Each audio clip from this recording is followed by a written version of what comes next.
ডালাসের football মাঠে রেফারির শেষ বাঁশি যেন এক যুগের অবসান ঘটিয়ে দিল। অশ্রুসিক্ত চোখে মাঠ ছাড়লেন ৪১ বছর বয়সী ক্রিশ্চিয়ানো রোনালদো।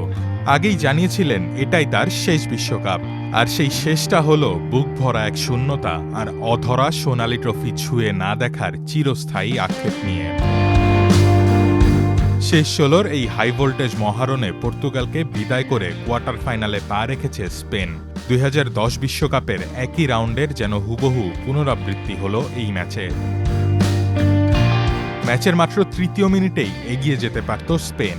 দানি ওলমোর দারুণ এক পাসে মেলা সুযোগ কাজে লাগাতে পারেননি রিয়াল সোসিয়েদাদের স্ট্রাইকার মিকেল ওয়ারজাবাল।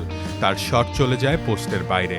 তারপর স্প্যানিশ জুটি লামিন ইয়ামাল ও অ্যালেক্স বায়নার দুটি নিশ্চিত প্রচেষ্টা পরপর রুখে দেন পর্তুগিজ গোলরক্ষক দিয়াগো কস্তা। পর্তুগালও জবাব দিয়েছে কড়াভাবেই। ৪১তম মিনিটে নুনো মেন্দেজের বাঁ পায়ের দারুণ শট পেদ্রো পোরোর গায়ে লেগে দিক পাল্টে ক্রসবারে আঘাত করলে অল্পের জন্য রক্ষা পায় স্পেন। দ্বিতীয়ার্ধে রবার্তো মার্টিনেজের দল ম্যাচে ফেরার চেষ্টা করলেও আক্রমণ ভাগে রোনালদোকে অনেকটাই হতাশ দেখাচ্ছিল। ৭৬ মিনিটে ব্রুনো ফার্নান্দেজের একটি শট লাগে পাশের জালে। অন্যদিকে স্পেনের দানি ওলমোর একটি জোরালো শট সাহসিকতার সঙ্গে রুখে দেন Portuguese defender Ruben Dias. Match যখন গোলশূন্য ড্রয়ের দিকে এগোচ্ছে, ঠিক তখনই স্পেন কোচ দারুণ এক সাবস্টিটিউট করেন, আর ৯১ মিনিটে পর্তুগালের রক্ষণভাগ গুড়িয়ে দেয় সেই বদলিনামা খেলোয়াড় মিকেল মেরিনো।